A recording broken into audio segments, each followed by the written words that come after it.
Magandang hapon po, teacher. Lahat ng ating panalangin. Amen.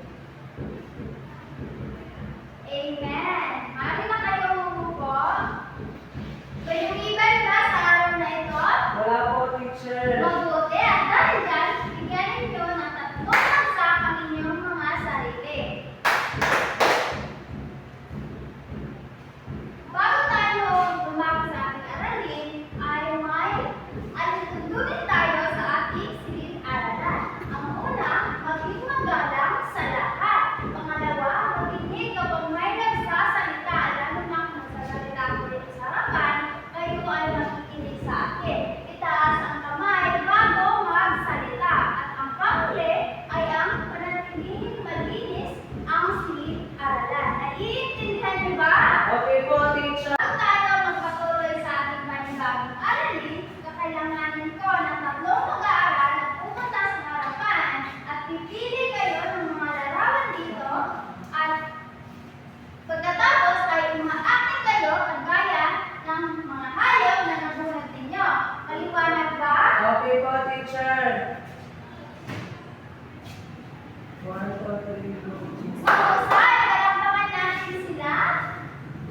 Ano nga ulit ang mga hayop na ipinakita ko? Si Unggoy, si Kalabaw, at si Aso po, teacher. Magaling! May mga hayop ba kayo sa inyo o mga alaga sa inyo? Meron po, teacher. Inaalagaan niyo ba ang mga ito? Opo, teacher. Oo, kasi kahit hayop ang mga yan ay katulad natin, nasasaktan din. Ngayon ay may mga ideya na ba kayo kung ano ang tatalakayin natin sa araw na ito? Tungkol sa mga hayop po, teacher. Magaling! Ang mga larawan na ipinakita ko ay may kaugnayan sa tatalakayin natin ngayong hapon patungkol sa Ang totoo at ang langgam.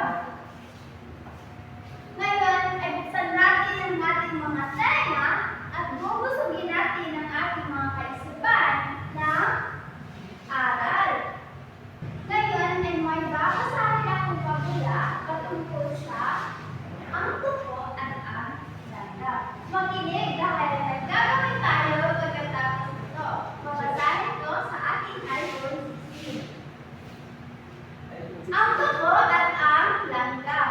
Isang gabi, maingay si Tuko. Tuko! Tuko! Tuko! Tuko! Nainis si Langgam sa ilalim ng bato. Pwede ba ako patulugin mo kami? Dikit-dikit na nga, naiingayan ka. Sumagot si Tuko. Pasensya na, Langgam. Ganyan talaga. Tuwing gabi, ito ang paraan ko para magbantay. Kapag tumutulog ako, alam ng ibang hayop. Nagising ako at nagbabantay sa lamok at ipis. Hindi naniwala si Langgam. Ingay lang yan, wala ang silbi. Maya-maya, may gumagapang na ahas palapit sa lungga ng mga langgam. Rinig ni Tuko at sumigaw siya ng malakas.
mahusay.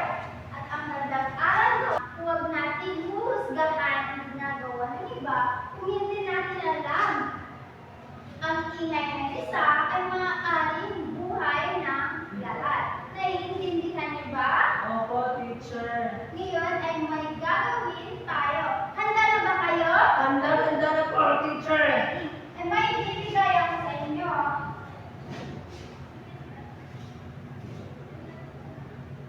Panuto, piliin at bilugan ang titik ng tamang sagot. Intindihan ba?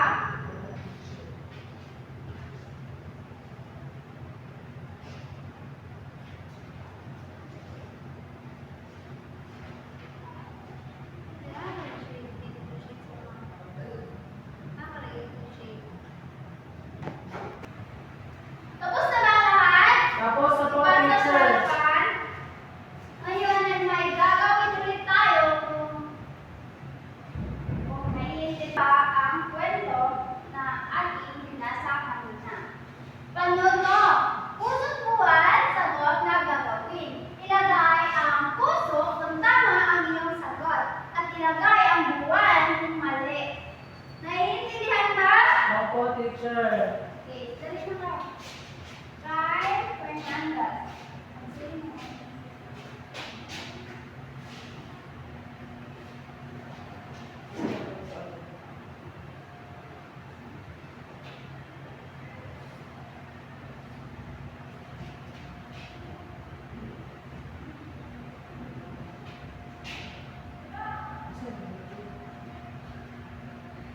Hindi lang ba ang masama sa ako dahil nagpo siya?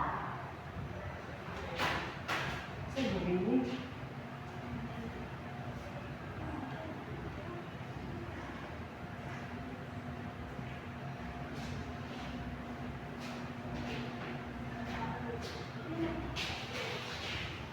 Magaling! Ay, ating i-check kung tama ba ang mga sagot. Magaling!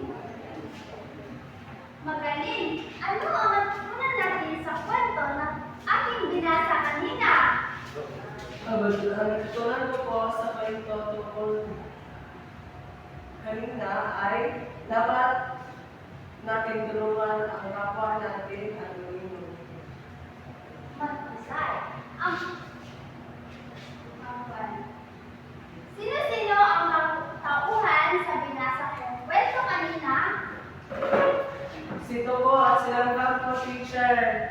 Ang tagpuan doon sa kwento kanina ay sa Gubat po, teacher. at ang pagkakasunod-sunod ng pangyayari ay tinatawag nating banghay. Okay. At may mga aral na napulot natin sa kwento. At ang nagag-aral kanina ay lahat ay may silbi. Kahit maliit ka man, kahit tahimik ka man, ay may silbi ka sa lahat. Naiintindihan ba? Opo, teacher. Ngayon ay may gagawin ulit tayo. Humanap kayo ng kapares ninyo at umuhit kayo ng alaman nyo kung minamahalin yung hayop sa inyong bahay. At pagkatapos ay ipapaliwanag ninyo rito sa harapan kung bakit yan ang ginuhit ninyo. Nauunawaan ba? Opo, teacher. Okay, halimbawa, gumuhit kami ng aso dahil ang aso ay parating na laro namin sa bahay.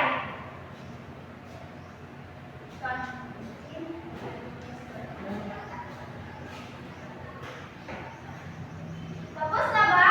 Opo, teacher. Ang ginuhit ko po ay sa aso. Dahil ang aso ay nakakatulog sa amin tuwing gabi at ang aso rin ang palagi po kasama sa tuwing salang ko pupunta. That's all. Thank you. Okay.